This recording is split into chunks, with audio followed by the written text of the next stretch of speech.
my dear friends, I hope you're all having an amazing day. Today, I'm going to be giving you my full review of Star Wars Visions Season 1. I just finished watching all 9 episodes and here are my thoughts. Overall, I was very impressed. The show really took me by surprise and I actually can't believe just how much I loved it. As many of you know, anime has never been my cup of tea, but amazingly Star Wars in this format works incredibly well. So hats off to each of the studios who worked on the episodes. The variety of anime styles really kept it fresh as I went through the season episode by episode, and I love how no two stories felt the same. When Visions was first announced, I was very unsure of what to expect, but I went in with an open mind. And now that it's dropped and I've seen each episode, I really want season 2. So let's go through each of the episodes and I'll give you my review for each one. There are also going to be some Easter eggs and some general discussion, so do stay tuned for that. Starting with episode 1, The Duel. This has to be my favourite. The simplicity of the storyline, the epic battle between two dark side users, and just how fun it is really took me by surprise. I also want to point out that the reason The Duel was so amazing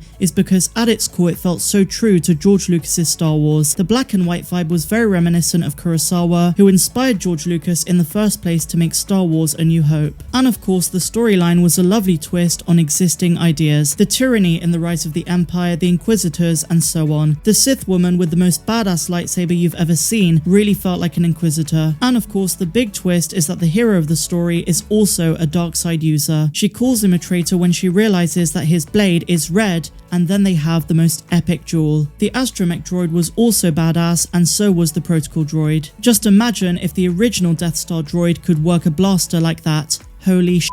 And also notice the play on the clone troopers who are now allegiant to the Empire. Their outfits were just incredible. One character who really stood out to me in the duel was the Celestin Old Man. I absolutely love Celestins, and Mike Quinn, who played Nien Nunb in Return of the Jedi and the sequels, is a very good friend of this channel, so big shout out to him. Hi there, Meg, or should I say Star Wars Meg, as seen on your YouTube channel there. Hopefully everyone is subscribing and hitting the bell for that channel there. Also, the music of the duel was perfect and it had motifs very similar to John Williams' original score. It's very clear that this studio, Kamikaze Douga, understands Star Wars, and as we know, the upcoming Ronin novel, which releases next month, is going to tie directly into this story. So I guess they've got me on board as a fan. So as I say guys, this opening episode, The Duel, was by far my favourite, and I want to highlight some of the other episodes, some which I can imagine a lot of fans are going to take issue with. So let's start with episode 2, Tatooine Rhapsody.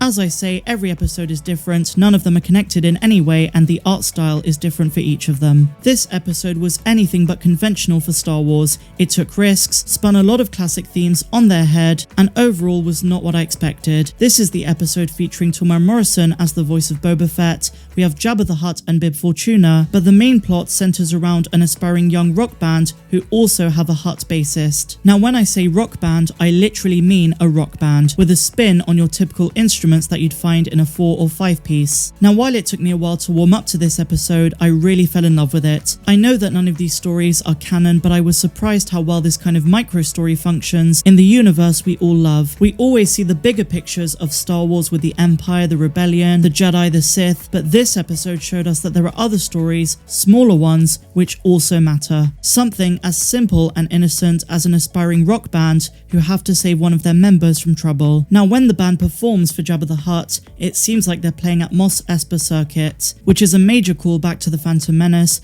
but there were also Return of the Jedi Sarlacc pit vibes during one scene. And overall, this episode was just Star Warsy enough for me to enjoy it. Another great episode to highlight was The Elder by the studio Trigger. If you pay attention, in a massive way this was an anime spin on the Phantom Menace. The master-apprentice dynamic felt very similar to Qui-Gon and young Obi-Wan. To add to this, at one point Dan's master even says, "The Sith have been extinct for a millennium." And this is of course a callback to what Ki-Adi-Mundi says in episode 1 when the council get word of Darth Maul. I love the action once again during the fight scene, and it felt very different to the duel in terms of style, but when I say different, I mean in a great way. Other episodes that are definitely worth a watch are The Ninth Jedi, which was a beautifully constructed tale about inheriting power and responsibility. Akakiri is another great one, and TOB1. Now speaking of the latter, this one definitely stood out as one of the weirdest episodes. But I like weird. Weird is good, and weird is definitely central to Star Wars. But this episode's more playful style draws you in very quickly, and before I knew it, The episode was over and I wanted more. The innocent story of a cybernetic boy having dreams beyond his artificial limitations really called into question something Star Wars fans have been debating for years: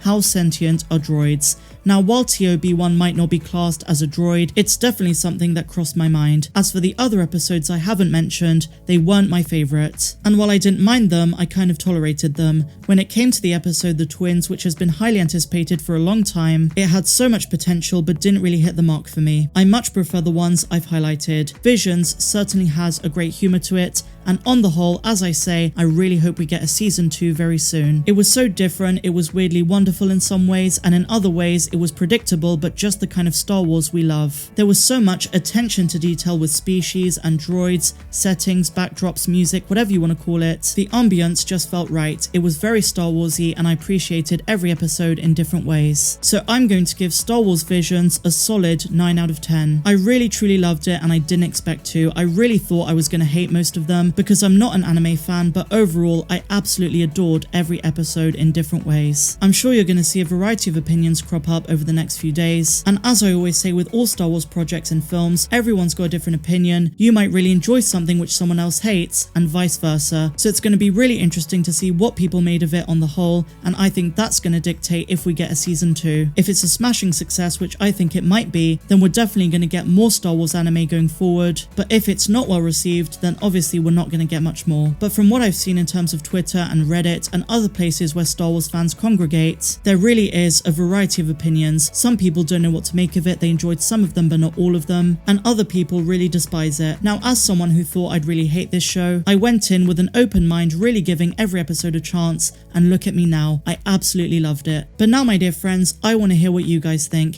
Have you seen all 9 episodes of Visions? Have you seen some of them? What did you think, and what are your scores out of 10? Let me know your thoughts in the comments down below. Did you like Visions? Why so or why not? If you enjoyed today's one, please be sure to give me a big fat thumbs up, subscribe to the channel if you're brand new and a massive welcome if you are, and also be sure to check out my Patreon, the link is down there in the description. But otherwise, may the force be with you. I'm Star Wars Meg, wishing you all a phenomenal rest of the day, no matter where you dwell in the galaxy. Have a good one.